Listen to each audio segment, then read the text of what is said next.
Over 450 years ago, a French nobleman locked himself in a tower with nothing but books and his own restless mind.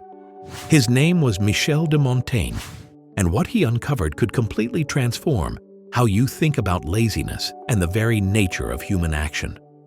Imagine it's 1571, and this successful lawyer and politician, at the height of his career, suddenly inherits his family's estate.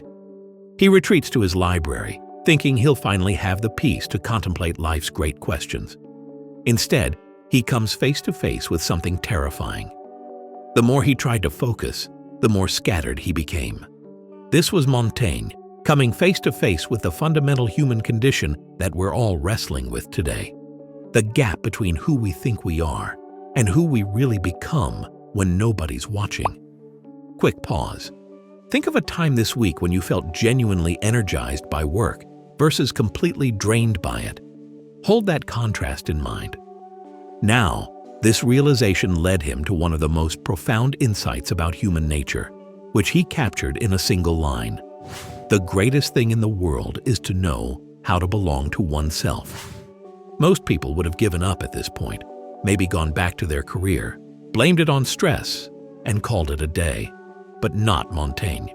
He began documenting his contradictions, his failures, his random thoughts, his moments of brilliance and stupidity.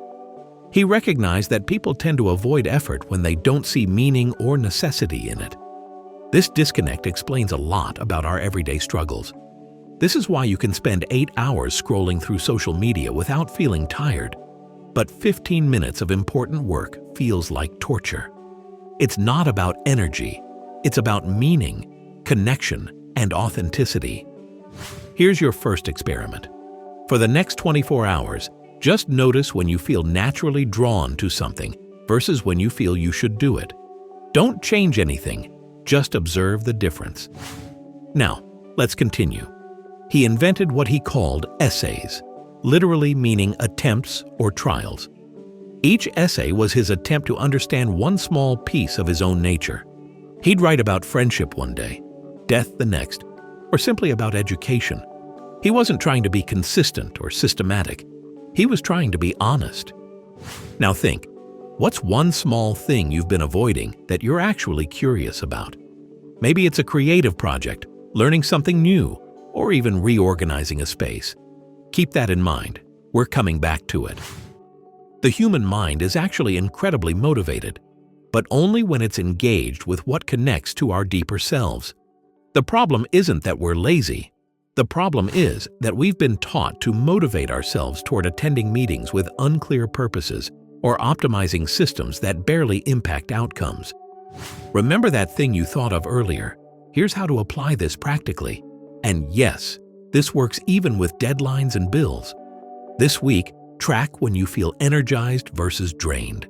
Then identify the smallest authentic action you can take today. Maybe 10 minutes exploring that thing you've been calling procrastination. Start there, not with your should list. Yes, you still have to do boring tasks, but when 70% of your energy goes to authentic work, that remaining 30% becomes manageable, just to give an example.